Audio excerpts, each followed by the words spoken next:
Hi, I'm back. It's me. I'm vlogging.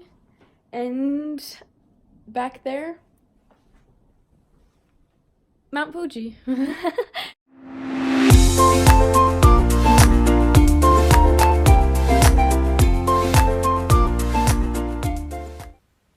Heyo, it's Melancholy Moose and welcome back. First off, I just want to say sorry for not uploading sooner. I'm a bit sick, but I'll do my best. So in the last video, I ended with my dad and I at Mount Fuji, and I'm kind of going to be taking a step back and showing you, the rest of it. This is the hotel we stayed at, and a commenter in the last video asked what hotel it was, and I can't read that because it's in Japanese, but if you can, feel free to look it up. But please note it's a members-only hotel. Yeah, we drove to see Mount Fuji earlier today. Lots of traffic, by the way.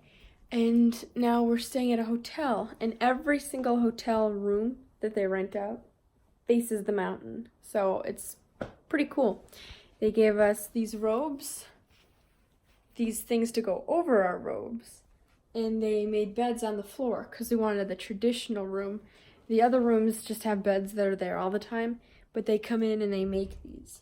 So that's pretty cool. Here we have a nice sink, but there's only a toilet. And the cool thing about these toilets is that they warm themselves up. So like the water moves and the seat warms up. That's pretty cool. But there's no shower. And that's because there's bathhouses here.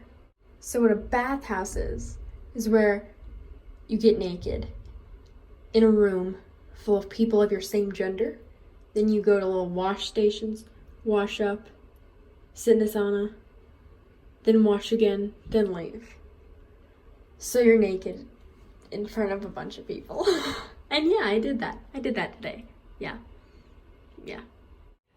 I'm sorry about not many vlog clips and more of just like pictures and voiceovers and time lapses, because it's kind of awkward to vlog in public in front of my family. So I do it when I'm alone. And I'm alone. Woo! Okay, I'm gonna hit the hay, get ready for bed, all that good stuff. Also, I got the Stephen King book from one of my teachers for the plane ride, because the plane ride is 14 hours.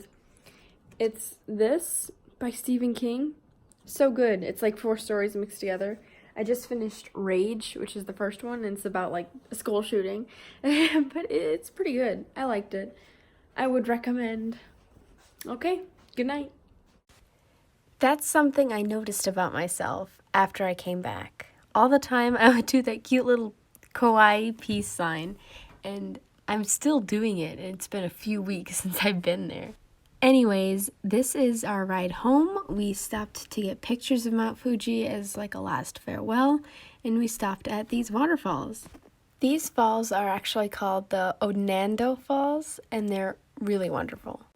Before you take a short hike down to see them, actually, there are stores and little places to shop and get gifts, and I actually got a painting some guy made, and it's beautiful in 3D, and I hung it up on my wall. I really like it, and I really like the colors, and I can't wait to go back to see what he has. Also, there were some absolutely delicious candies there. I got my good friend Sadie an art book from that store as well, so she can draw or sketch in anything she wants.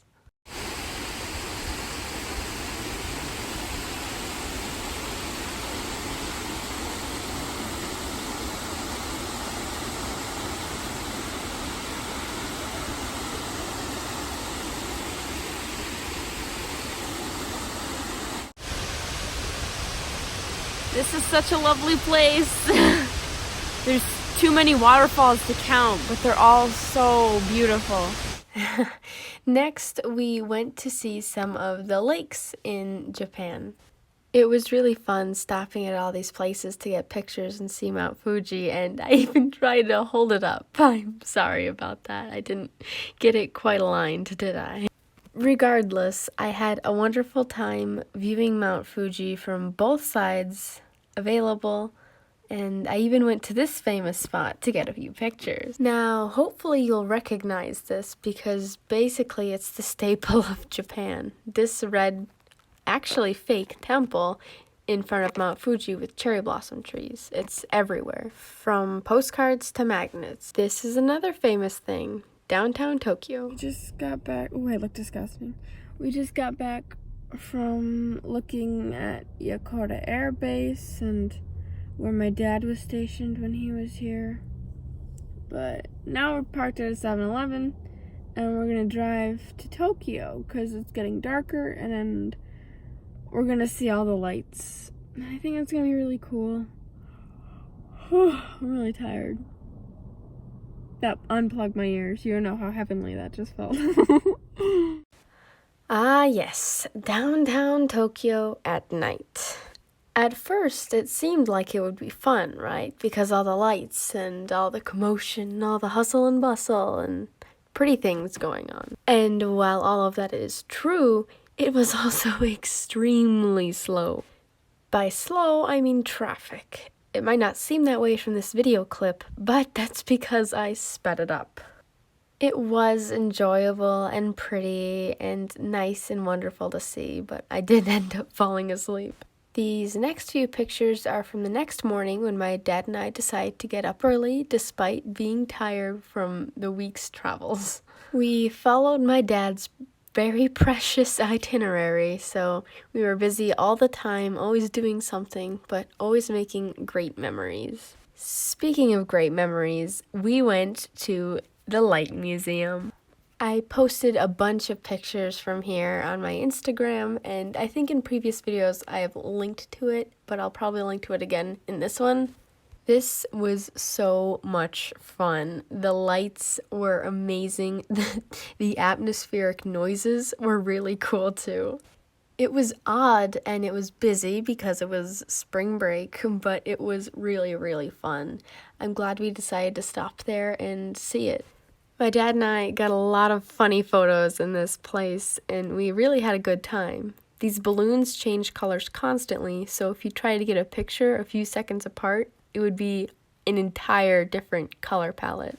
Even though we weren't supposed to, my dad's favorite thing was laying down and getting pictures next to them. It really was an enjoyable experience. All the rooms were fun and wild and weird. How about this one here?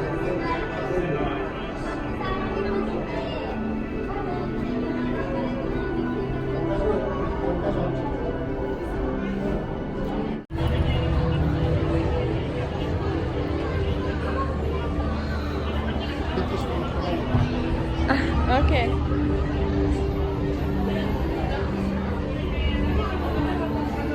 I think those are ones people have drawn. I think people's drawings come to life. Sure. This museum is insanely well known, but one of its main attractions is the lantern room, which is this room. It's a mirrored room full of lanterns that change colors constantly, kind of like the balloons from the other room. The line to get in was super long, but I'd say it was super worth it. It kind of felt like its own little magical place, you know?